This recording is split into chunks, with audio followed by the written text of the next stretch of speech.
Assalamualaikum warahmatullahi wabarakatuh. Perkenalkan, nama saya Insira Maulia Zainuddin. Kali ini saya akan menjelaskan tentang elemen-elemen pembentuk citra kota Kelurahan Tidung menggunakan teori Kevin Lynch, kemudian menghubungkan dengan permasalahan transportasi, jalur pejalan kaki, jalur sepeda, sistem penyeberangan, parkir, dan jalur hijau. Citra kota lebih ditekankan pada lingkungan fisik atau sebagai kualitas sebuah objek fisik, sehingga akan menimbulkan bentuk yang berbeda, bagus, dan menarik perhatian. Pembentukan citra dari kota dibangun elemen fisik yang dapat dilihat dari segi fungsi, lokasi, bentuk, besaran, keunikan, dan karakter. Penggalian elemen pembentuk citra merupakan salah satu kunci penting untuk mendapat citra yang positif dari kota. Dengan menggunakan metode peta metal masyarakat berdasarkan teori Kevin Lynch. Dalam buku Image of the City, Kevin Lynch mengungkapkan ada 5 elemen-elemen pembentuk citra kota secara fisik, yaitu patch atau jalur, edge tepian, distrik kawasan, node simpul, dan landmark penanda. Kelima elemen ini dirasa dapat mewakili cita rasa dari suatu kawasan dan memberikan citra yang kuat terhadap kota. Pertama, pet. Menurut Kevin Lynch dalam bukunya, pet adalah jalur-jalur di mana pengamat biasanya bergerak dan melaluinya. Pet dapat berupa jalan raya, trotoar, jalur transit, kanal, jalur kereta api. Orang mengamati kota sambil bergerak melaluinya, dan sepanjang pet, elemen-elemen di lingkungan lain diatur dan berhubungan. Pet pada kawasan ini adalah terdapat pada Jalan Andi Petarani dan Jalan Lejen Tasning.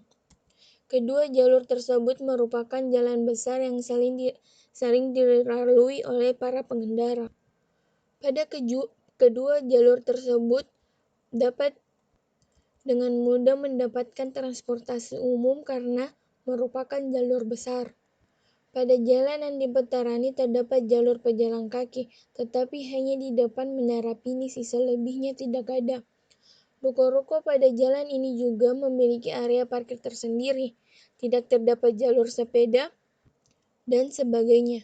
Pada Jalan Lejen Tasning terdapat jalur pejalan kaki di sepanjang jalan. Ruko-ruko juga memiliki parkir tersendiri.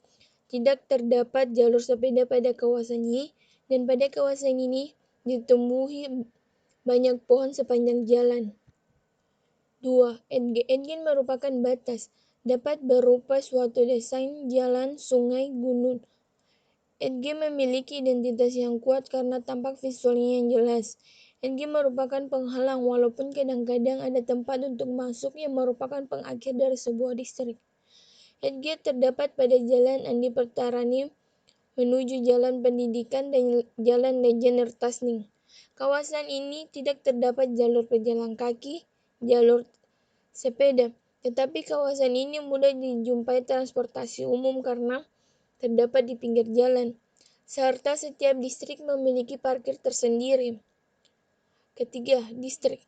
Distrik merupakan suatu bagian kota yang mempunyai karakter atau aktivitas yang dapat dikenali oleh pengamatnya. Distrik memiliki bentuk pola dan wujud yang khas, begitu juga pada batas distrik. Distrik pada kawasan ini adalah caves yang terdapat pada Jalan Andi Petarani, memiliki bentuk yang lain dengan bangunan yang lainnya memudahkan untuk dikenali, dan tempat ini juga bisa dimasuki siapapun. Karena dibangun di pinggir jalan besar memudahkan orang untuk mengakses tempat ini. Caves memiliki parkir tersendiri di dalamnya, tetapi masih banyak pengendara memarkir kendaraannya di luar atau di bahu jalan. Di kawasan ini juga orang memudahkan untuk mendapat transportasi umum. Terdapat juga berbagai ruko di samping tempat tersebut yang dapat dijangkau. 4. Nodes merupakan simpul atau lingkaran daerah strategis di mana arah atau aktivitasnya saling bertemu dan dapat diubah ke arah atau aktivitas lain, misalnya persimpangan lalu lintas, stasiun, lapangan terbang, dan jembatan. Nodes pada kawasan ini adalah persimpangan jalan antara Jalan Pendidikan 1 dan Jalan Salemba. Kawasan jalan ini juga sering dilalui oleh pengendara karena menghubungkan beberapa jalan.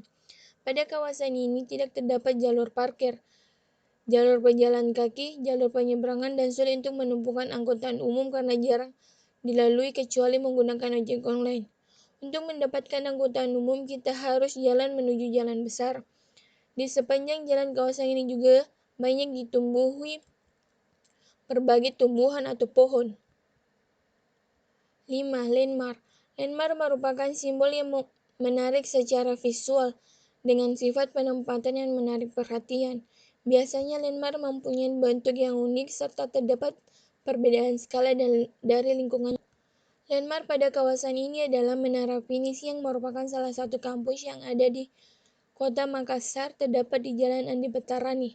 Bentuknya yang unik yang terinspirasi dari kapal Pinisi, salah satu gedung tinggi yang ada di Makassar, yang dapat dengan mudah diketahui dan ditemui oleh banyak orang. Karena itulah Menara Pinisi dapat dijadikan landmark pada kawasan ini.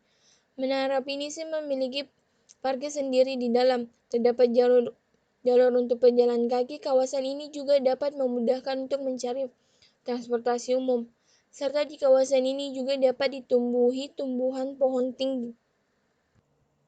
Sekian dari saya. Assalamualaikum warahmatullahi wabarakatuh.